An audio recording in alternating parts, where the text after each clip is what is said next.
అనుకున్న పనులు జరగడానికి బ్రహ్మశ్రీ గోరుగుంట్ల సురేష్ బాబు గారిచే వారాహి పాశుపత హోమం. నమస్తే రమ్మగారు. నమస్తే జయ. రమ్మగారు, ఇప్పుడు వారానికి ఒక స్తోత్రం కానీ మంత్రాలు కానీ ఇలాంటివి మనకి వినడం అలవాటు. కొంతమందికి వచ్చిన వాళ్ళు పాడుకుంటూ ఉంటారు. వెంకటేశ్వర స్వామి సుప్రభాతం అని, లక్ష్మీదేవి అష్టోత్తరం అని, తర్వాత విష్ణు సహస్రనామం, లలితా సహస్రనామం, ఇట్లా ప్రతి ఒక్కటి చేస్తూ ఉంటాం కదా. విష్ణు సహస్రనామం గురించి మాట్లాడుకుందాం రమ్మగారు. దీనికి వినటానికి ప్రత్యేకమైన సమయం ఏమైనా ఉండాలా? ఉదయం సాయంత్రం అని ప్రత్యేకమైన విధానం ఏదన్నా పాటించాలా? ఎట్లా రమ్మగారు ఇది? ఇప్పుడు వినడానికి, చదవడానికి, దేనికైనా మనం వారానికి ఒక దైవాన్ని ఆరాధిస్తాం. ఒక రోజుకి ఆదివారం నాడు సూర్యుడు, సోమవారం నాడు శివుడు, మంగళవారం నాడు అమ్మవారు, అంతే కదా. ఈ బుధవారం నాడు వెంకటేశ్వర స్వామి, అయ్యప్పో, వినాయకుడో అనుకుంటాము.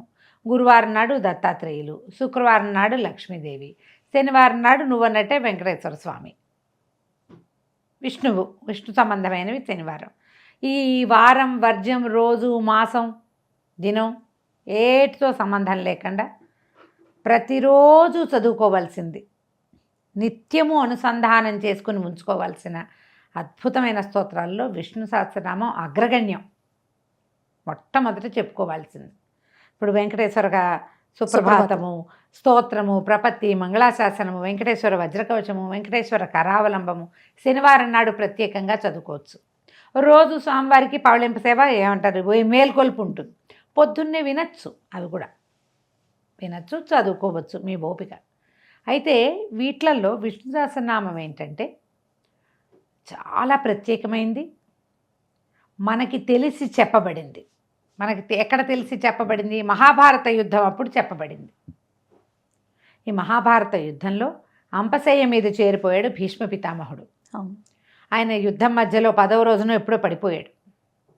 పడిపోతే ఆ ప్రాణాలు ఉత్తరాయణం వచ్చేదాకా ప్రాణం నిలిపి ఉంచుకుంటానని అనుకుని పుణ్యకాలం వచ్చాక మరణిస్తాన్ని ఇచ్ఛామరణ శక్తి కలిగిన వాడు కాబట్టి ఈ అర్జునుడు తయారు చేసిన అంపశయ్య మీద, అంపశయ్య అంటే బాణాలతో ఏర్పడినటువంటి ఆ శయ్య మీద ఉండి తన జీవితాన్ని నిలబెట్టుకుని ఉత్తరాయణం వచ్చాక, ఇంచుమించు మాఘమాసం వచ్చాక ప్రాణాలు విడిచిపెట్టారు. దానికి ముందు తాను ప్రాణాలు విడిచిపెట్టడానికి ముందు ధర్మరాజుకి ఉపదేశించినవి సహస్రనామాలు. ఆయన భగవద్ దర్శనం చేసి భగవంతుని లీలా విభూతినంతటిని, ఇంచుమించు కృష్ణ పరమాత్మ భూలోకంలో పుట్టినప్పటి నుంచి ఆ భగవత్ సాన్నిధ్యాన్ని అనుభవించి తనకి తెలిసిన దాన్ని ఆ రకంగా మనకు అందించారు. మనం భగవద్గీతని ఎట్లా అతి పవిత్రంగా మొత్తం చదువుకోవాలి, 18 అధ్యాయాలు మొత్తం అధ్యాయాలు నోటికి రావాలి, ఇవి చెప్పుకుంటున్నాము. అట్లాగే విష్ణు సహస్రనామం కూడా నోటికి రావాలి ప్రతి వాళ్ళకి. మిగిలిన సహస్రాలన్నీ ఒకెత్తు, విష్ణు సహస్రం ఒక్కటి ఒకెత్తు. ఈ విష్ణు సహస్రంలో ఉన్న ప్రత్యేకత ఏంటంటే, ఏమిటో మన మధ్యలో ఒకళ్ళు చెప్పారు, లలితా సహస్రం ఈజీగా వచ్చేసింది, విష్ణు సహస్రం రాలేదు, ఇది టఫ్గా ఉందంటారు. మాకు ఎందుకనో చిన్నతనం నుంచి అదే అలవాటు, అందుకని మాకు ఇదే ఈజీగా అనిపిస్తుంది. ఇందులో ఆ ధ్యాన శ్లోకాలు, భగవంతుని ఆ వర్ణించినటువంటి శ్లోకాలు, ఇంత పెద్ద విష్ణు సహస్రనామాన్ని ఒక్క శ్లోకంతో చెప్పుకోగలిగే అవకాశాన్ని ఇచ్చిన ఆ భగవంతుని యొక్క మన పట్ల ఉన్న వారికి ఉన్న కరుణ, అవునండి, అవన్నీ చాలా ముఖ్యమైనవిగా అనిపిస్తాయి. సహస్రనామంలో ఒక ప్రత్యేకమైన ఇది ఉన్నది. మీరు ఒక్క 3 నెలల పాటు 40 రోజులు మొదలు 40 డేస్ అయినా లేదా 3 months పాటు రోజు చదవండి. ప్రతిరోజు మానేయద్దు, ఒక్కరోజు కూడా మానద్దు. ఒకవేళ మీకు చదివే పరిస్థితి లేకపోతే ఇంట్లో వినండి. దాంతోపాటు మీకు చదివే స్థితి లేకపోతే వినచ్చు. మగవాళ్ళైతే చదవగలుగుతారు. ఈ 3 నెలల పాటు, 40 రోజుల పాటు లేదా 3 నెలల పాటు మొత్తం వింటే మీ జీవితంలో ఎలాంటి మార్పు వస్తుందో మీకు తెలుస్తుంది. మీకు ఆరోగ్యంలో మార్పు వచ్చేస్తుంది, మానసిక స్థితిలో మార్పు వస్తుంది, మీ స్టెబిలిటీలో మార్పు వచ్చేస్తుంది, స్థిరత్వం వచ్చేస్తుంది మనుషులకి. మీ పరిస్థితులు, మీ గ్రహస్థితులు, మానసిక స్థితులు మారుతాయి. ఓకే, వినవలసిన సమయం రమ్మగారు ఉదయం చాలా మంచిది, సాయంకాలం అయినా కూడా మంచిదే. మీరు వినడానికి ఉందమ్మా రోజంతా పెట్టుకోవచ్చు. చదువుకోవడానికి నియమం కావాలి. ఇప్పుడు నియమం కావాలా అంటే ఏదో విపత్కర పరిస్థితి, ఎక్కడో ఉన్నాం, ప్రమాదంలో ఉన్నాం, హాస్పిటల్లో ఉన్నాం, నిద్ర పట్టట్లేదు, ఏదో ఒక ఇబ్బందికరమైన స్థితి ఉంది, సహస్రనామం చదువుకుంటే ధైర్యంగా ఆ, అలా ధైర్యంగా అనిపిస్తుంది. ఉంటుంది. ఆ.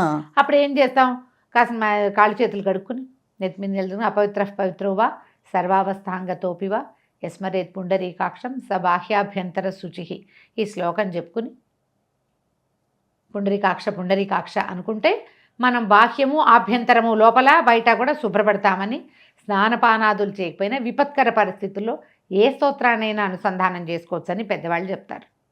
అంతేగాని నువ్వు ప్రతిసారి ఇదే అవలంబిస్తానని కాదు. నువ్వు చెయ్యలేని స్థితి ఉన్నప్పుడు శుభ్రంగా స్నానం చేయటం, ఇల్లు వాకిలి శుభ్రంగా ఉండటం, ఓ దీపారాధన చేసుకోవటం, కుదురుగా కూర్చుని ఒకచోట పుస్తకాన్ని ఇట్లా ఒళ్ళో పెట్టుకోకుండా ఓ చిన్న వ్యాసపీఠం లాంటిది ఎదురుగుండా ఒక బల్ల ఉంటే బల్ల మీద పెట్టుకోవటం, ఆ వ్యాసపీఠం పెట్టుకుంటాంగా మనం, దాని మీదైనా పెట్టుకుని చూసుకుని చదువుకోవటం. మీకు కాలక్రమాన నోటికి వచ్చేసింది అనుకో, కూర్చుని చదివితే మంచిది.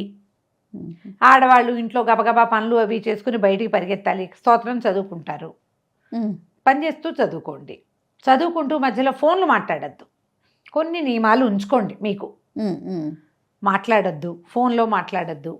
పని చేసుకుంటున్నా పర్వాలా, మాట్లాడకుండా ఉండి 10 నిమిషాలు పడుతుందమ్మా చకచకా చదివితే, 10 నిమిషాలు అటెంటివ్గా ఉండండి. కూర్చుని చదివారా మహత్తరంగా ఉంటుంది, మీకు ఎంతో బాగుంటుంది. సులువుగా నేర్చుకునే విధానం ఎవరికైనా ఇది కావాలి. నేనైతే ఎంఎస్ సుబ్బలక్ష్మి గారిని తూచా తప్పకుండా పాటించాలని భావిస్తాను. అందులో కూడా తప్పులు ఉన్నాయని మొన్న ఎవరో అన్నారు, మహానుభావ మీకు ఒక నమస్కారం, మాకందరికీ ఆవిడే ఆరాధ్య దైవం అని చెప్పాను నేను. ఉంటే ఉన్నాయి, లేవు ఉంటే ఉండుండొచ్చు. మనకి దొరికేంత రకంవి ఏమీ లేవు అక్కడ. పుస్తకం పెట్టుకోండి, సుబ్బలక్ష్మి అమ్మగారిది ఆన్ చేసుకోండి, ఆమెను ఫాలో అవుతూ వెళ్ళండి. అప్పుడు మీకు తప్పులు తగ్గిపోతాయి, క్రమంగా అలవాటు అవుతుంది. ఆమె ఒక హై రైజ్ వాయిస్లో చదువుతారు. ఎట్లా శుక్లాంబరధరం విష్ణు అక్కడ వినపడుతుంది. ఆవిడ అంత హై రైజ్తో నువ్వు కింద చదువుకో, పైన కదా వినపడుతుంది. చదవగలిగావా? కంఠం హెచ్చి చదివితే మీకు బ్లడ్లో చేంజ్ కనపడుతుంది జయ. రక్తం పరుగులు తీస్తుంది. ఎన్ని రకాల ఆరోగ్య సమస్యలు ఉన్నా తగ్గిపోతాయి. నోట్లో చదువుకుంటే ఉండే ఎఫెక్ట్ ఒకటి, ఓకే, పైకి చదివితే వచ్చే ఎఫెక్ట్ వేరే. అసలు వారిని ఫాలో అవ్వండి. మీరు కాదు ఇంకొకళ్ళు ఎవరో ఫాలో అవుతాం, గురువుగారు ఎవరో చెప్తారు, మాత్రంగా ఫాలో అవ్వండి, అది పెట్టుకోండి. దాంతోపాటు చదువుతుంటే ఏమవుతుంది, ఎక్కడైనా మీరు నట్టు కొట్టినా మీ ఇంట్లో పారాయణ ఆగదు, అది నడుస్తూ ఉంటుంది. అవును కదా, అది నడుస్తుంది. ఎక్కడ నట్టు కొట్టారో అక్కడ ఆగి తర్వాతకి వెళ్ళండి. రెండో రోజు ఆ నట్టు కొట్టకుండా ఉంటారు మీరు. ఒక 15-20 రోజులు వారితో ఫాలో అయ్యి వెళ్తే ఆటోమేటిక్గా. లేదా ఎవరైనా నా బొట్టి వాళ్ళు దొరికారనుకోండి చెప్పేవాళ్ళు, ఓల్డ్ అంతమంది ఉన్నారమ్మా. కాకపోతే మీలాగానే నేర్చుకున్న వాళ్ళు కాకుండా సంస్కృతం మీకు వచ్చిందని అందరికీ వస్తుందా లాంటివి దయచేసి అడగండి. సంస్కృతం వచ్చిన వాళ్ళు భారతదేశంలో కోకొల్లలుగా ఉన్నారు, కోకొల్లలు. నేను మీతో మాట్లాడుతున్నాను కాబట్టి నా సంగతి మీకు తెలుసు. అవును, ఇప్పుడు మాట్లాడని వాళ్ళు ఎంతమంది లేరమ్మా? తెలుగు టీచర్లు, సంస్కృత టీచర్లు లేరు, ఊళ్ళో అర్చకులు ఉండరు, మీ ఊళ్ళో పురోహితులు ఉండరు, ఉంటారు కదా. చక్కగా వాళ్ళ దగ్గర నేర్చుకోండి. సుబ్బలక్ష్మి అమ్మని కనుక ఫాలో అయితే మన జన్మ చరితార్థం అయిపోతుంది. నన్ను అడిగితే చాలా సులువు కూడా. మనం ఎవరిని అడగక్కర్లేదుగా, తూచా తప్పకుండా వెళ్ళండి, ఆమెతో పాటు జామని వెళ్ళిపోతారు. నేర్చుకోండి. ఓకే, ఎవరినైనా ప్రత్యక్ష గురువుని పెట్టుకోవచ్చు, లేదా ఆన్లైన్ గురువునైనా ఫాలో కావచ్చు. నేర్చుకుని చదివి చూడండి, కొద్ది కొద్దిగా నేర్చుకోండి. ఈజీ మెథడ్ నేను చెప్తాను జయ. ముందు శ్లోకాలు ఈ పేపర్ పెట్టుకుని మీరు పని చేసేటప్పుడు ఒక శ్లోకం పట్టుకుని దాన్నే రటనగా 10 సార్లు 8 సార్లు చదవండి. నోటికొస్తుంది. ఒక్కొక్క శ్లోకం నేర్చుకోవచ్చు. ఈ లైన్ అంతా నేర్చేసుకుని రేపే పారాయణ చేసేసి ఎల్లుండే మనకి ప్రయోజనం రావాలని అనుకోకండి. ముందు నేర్చుకోవాలనుకోండి. పుస్తకం చూసి చదివితే వచ్చినట్టు మాత్రం కాదు. అది ఎట్లా అంటే అస్తులకి పట్టేసేయాలి, అలాంటివి లోపల పట్టేసుకోవాలి. కాల్షియం ఎట్లా పట్టుకుంటుందమ్మా వాళ్ళ లోపల బోన్స్లో, అట్లా నిద్రలో అయినా ఎక్కడైనా వినపడుతుంటే వచ్చేసేయాలి. మనకి వచ్చేయాలంటే అలా నేర్చుకోవాలంటే మీకు మనిషే ఉండక్కర్లా, మీ లోపల ఉండాలి అది, ఆ ఫీల్ అంతే. ఒక్కొక్క శ్లోకం నేర్చుకోండి అంతే.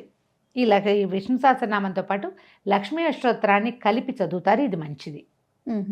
లక్ష్మీ అష్టోత్తరం చదువుకుని దాంతోపాటు విష్ణు సహస్రనామం చదివితే అమ్మవారు నిత్యానపాయని గనక ఆమెను స్మరించిన వెంటనే ఆయన్ని కూడా స్మరిస్తే ఆమె సంతోషించి మనకి ఐశ్వర్యం సౌభాగ్యం లభిస్తాయని చెప్తారు. ఏవో ఉంటాయి మనకు, ఓహో కోట్లు వచ్చి పడిపో, మనకు కావాల్సినంత వచ్చినా చాలు కదా. సరిపోతుంది కదా. ఈ శ్రద్ధ వహించండి. ఒకవేళ ఏదైనా పని రాలేదు, అంతా చదవలేకపోతున్నాం, ఎక్కడో పరిస్థితి బాగుండలేదు, ఈ ఏక శ్లోకం చెప్పబడింది కదా, శ్రీరామ రామ రామేతి, ఆ ఒక్క శ్లోకానైనా ఎక్కువ సార్లు చదవండి. మీ పుట్టినరోజు నాడు, మీ పెళ్లి రోజు నాడు, మీ జన్మ నక్షత్రం ప్రతి నెల వస్తుంది కదా, నక్షత్రం తెలిస్తే నక్షత్రం వచ్చిన రోజు ఆ రోజున ప్రత్యేకంగా పారాయణ చేసుకోండి. తర్వాత పర్వదినాల్లో అన్ని ఎన్నో ఉన్నాయి, ఏకాదశులు 2 ఏకాదశులు వస్తాయి నెలలో. పౌర్ణమి నాడు చక్కగా చదువుకోవచ్చు. వేరే పనులన్నీ ముగించుకోండి, దేవుడి దగ్గర కూర్చొని 10 నుంచి 15 నిమిషాల్లో అయిపోతుంది. వాటితో పాటు చదవండి, క్యాసెట్ పెట్టుకోండి, చదువుకోండి. తప్పులు పోతాయి, నిదానంగా మన వాచాదోషాలు తగ్గిపోతాయి.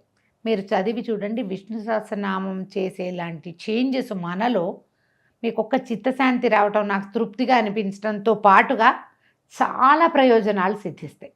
తప్పకుండా అండి, ఆలోచించండి, నేర్చుకోండి. తప్పకుండా. నమస్తే. నమస్తే జయ. And for more videos, Please subscribe to iDream. Please subscribe to iDream. Please subscribe iDream. And please subscribe to iDream. For more videos, subscribe to iDream. please like, share and subscribe to the channel. Congratulations, iDream. Subscribe to iDream. Subscribe to iDream. So subscribe to iDream Media.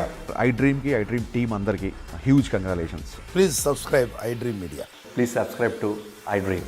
Subscribe iDream. Please subscribe to iDream.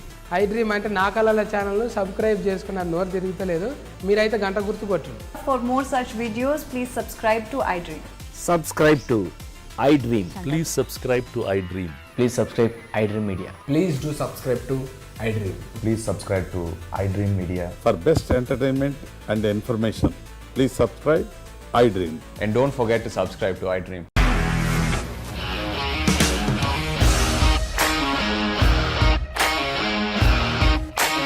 ఇండస్ట్రీలో commitment issues వస్తే నీకు కూడా వచ్చినట్టు. Morning తీసుకెళ్ళాలంటే కొట్టి పడేస్తాడు.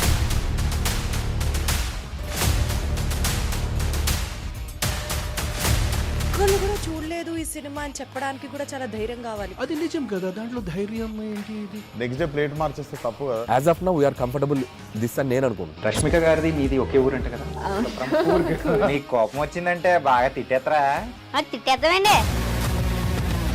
నిజంగా game ని ఎలా చేంజ్ చేయగలిగారు? APSFC వాళ్ళకి 6 నెలల్లో నేను 6 లక్షలు కట్టా. బిజినెస్ చేయాలనుకుంటే it is as difficult as riding a tiger.